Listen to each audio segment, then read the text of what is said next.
How can you react after a failed conversation? Hello and welcome to Communication Psychology. My name is Gerhard. I'm a psychologist from Hamburg, Germany, specialized in communication psychology in international, intercultural and multilanguage contexts. Think of a recent conversation that actually went wrong, where you had a failure. Now, I don't know how intense that failure was, so if it was very stressful or even traumatizing, make sure you make a proper debriefing, talking to somebody you trust, or what I always recommend, writing it on paper. Expressive writing therapy was developed by James Pennebaker at the University of Texas, and the suggestion is that you empty all emotions, thoughts, impressions from the event you described in the smallest detail, even how you feel today about it. And this gives you some kind of relief, some kind of closure, because our mind wants to close past events. Now, if it was a very stressful or traumatizing event, it couldn't close the event because the information was not processed during the moment. There was too much going on and our mind couldn't process all the emotions and thoughts, so they stayed with us, lingering in the back of our head, and it takes out energy of you. It makes you dwell on this over a longer period of time, so until it's closed. So that's a recommendation. You can do this for any other difficult situation too. Now, think about your conversation and try to assess whether the following 5 tips may help or not. The first one is to get rid of black or white thinking regarding your conversation and replace it with gradation. That is, imagine a scale from 1 to 10 or from 1 to 100 of how good you are as a communicator. Not only this, but imagine 10 scales, subscales or indicators measuring specific aspects of your communication, like the tone of your voice, the level of empathy, the clarity of your thoughts, your body language, or the suitability of your style. Maybe you are speaking too formally in an informal situation or the other way around.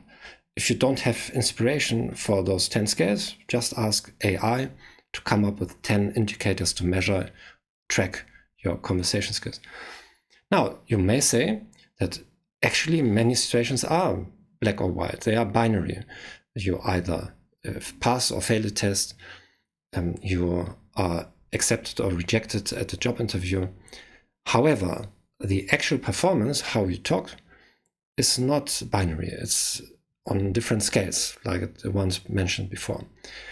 And if you had monitored this long ago, you would be more optimistic today. For example, today you failed your 10th job interview in a row. Now, if you have only the information that you failed, that's everything you know. And it's one more failure and nothing else.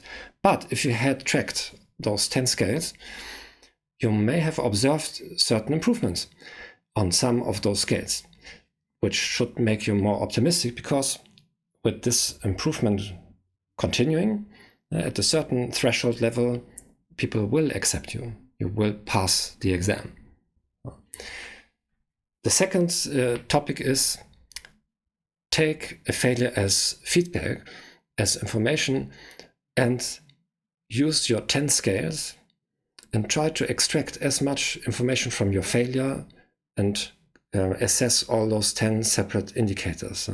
If it's, for example, body language, what exactly was off in this conversation, my tone, the words I used. Now, some of that information is difficult to assess, but you can assess it also right now. You can make a video and rate your pronunciation, how accurate, how precise it is. You can watch yourself talking and observe your body language. So certain things you may observe even after the event. Now, this gives you indicators and you can track, and it gives you also a baseline. So how good are you now? And you can measure future success. The third one is to develop a growth mindset. Carol Dweck, a psychology professor at the University of Stanford, is famous for her bestseller Mindset, the New Psychology of Success. People with a growth mindset believe they can change their personality and intelligence if they put in the necessary effort, of course. People with a fixed mindset believe it's their genetics, it's their upbringing, and it's too late to change anything. Now, if you run through your 10 subscales of communication or indicators, you'll see that in some you have a growth mindset and other a fixed mindset. If you have a fixed mindset, this means that you have zero incentive to start improving, because if it's my genetics, if it's too late, why should I practice improving my voice, for example?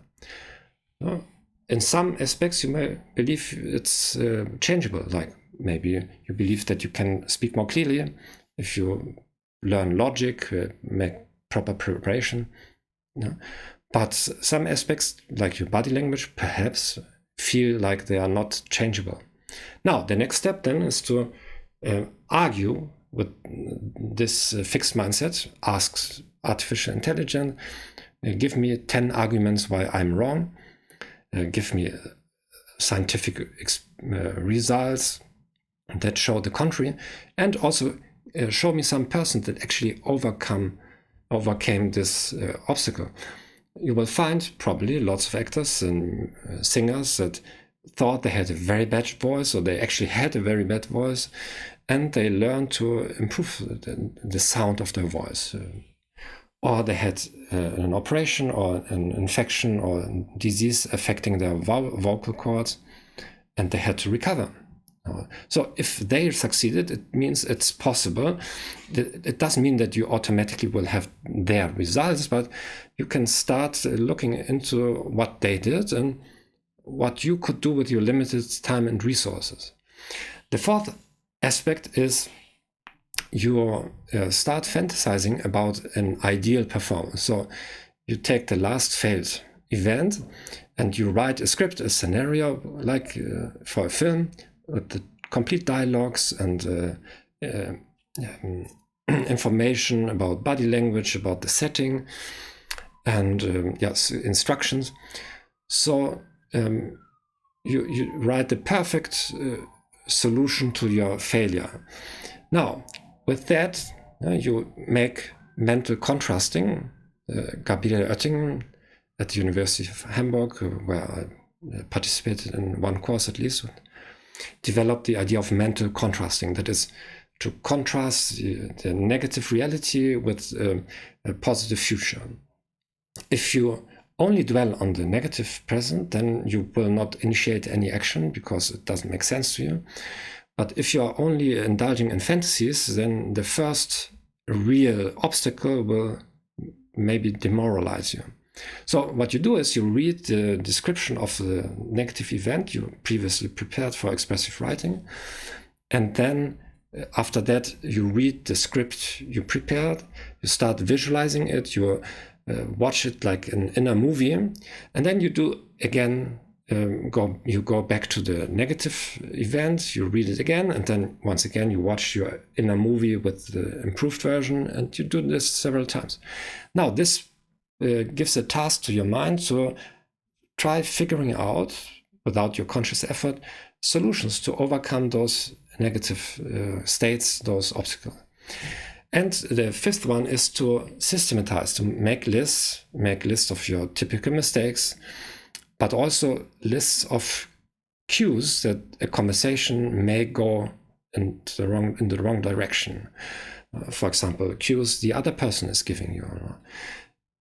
Past that cue, often for us it's too late. We are already emotional, we start justifying ourselves or blaming the other in a conversation.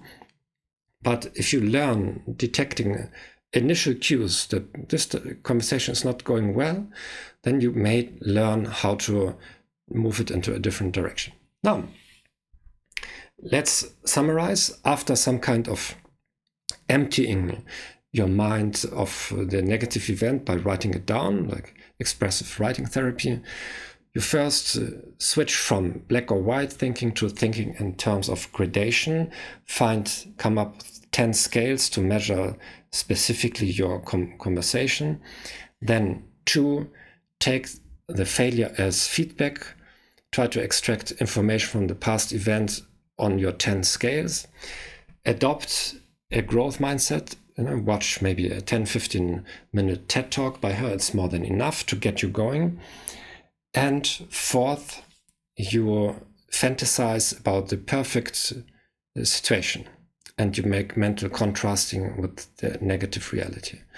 And last one, systematize all the feedback you get into lists, typical mistakes or things I need to work on, so you can have a curriculum of what your proper preparation would look like. Now, I hope this was useful. If you want to invite me for a small speech in your team, in your organization, your company, contact me. Every month I have 4 slots for 60 minutes for international companies.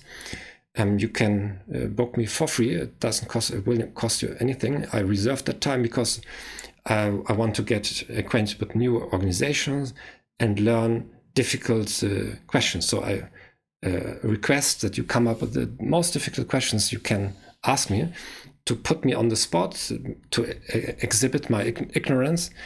And in the best case scenario, you get out with lots of new ideas and feedback from me.